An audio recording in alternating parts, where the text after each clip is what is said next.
And the last etude that I'll be speaking about is number 15 in G minor, and it's called SYLPHS.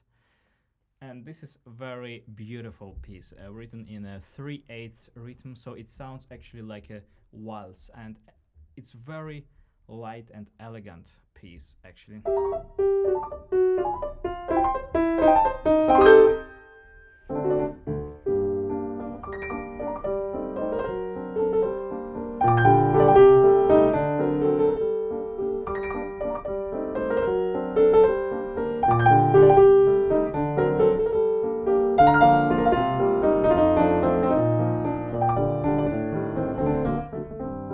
It's a very beautiful, really beautiful piece. I like it a lot. And in order to play those figures, we have to use rotation as well. So releasing the fingers immediately and rotating the hand toward the fourth finger and then rotating it back toward the thumb.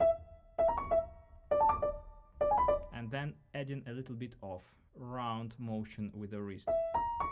So you have rotation and also wrist movement.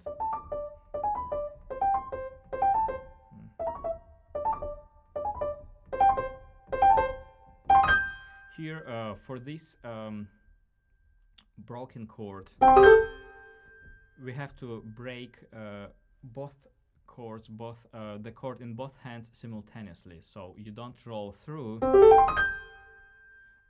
but rather doing that simultaneously, and make sure that you don't hold these notes. So you don't have to hold these notes. You might just release them immediately. Playing that with pedal, of course. So,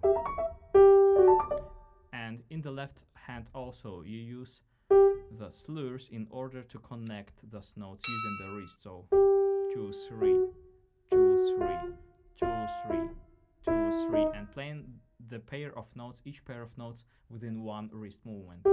Down, up, down, up, down, up, down, up. In the right hand we have some fingering options, so it's reasonable to start with 1 2 4 1, of course, but then editor's suggestion is 1 3 5 1, but I feel myself actually less comfortable with this fingering than playing that with 1 2 5 1. So I personally would play 1 2 5 1 and then 1 2 4 1 again, and then again 1 2 5 1. But you might also use 1 3 5 1 if you feel more comfortable, and then 1 3 4 1, of course.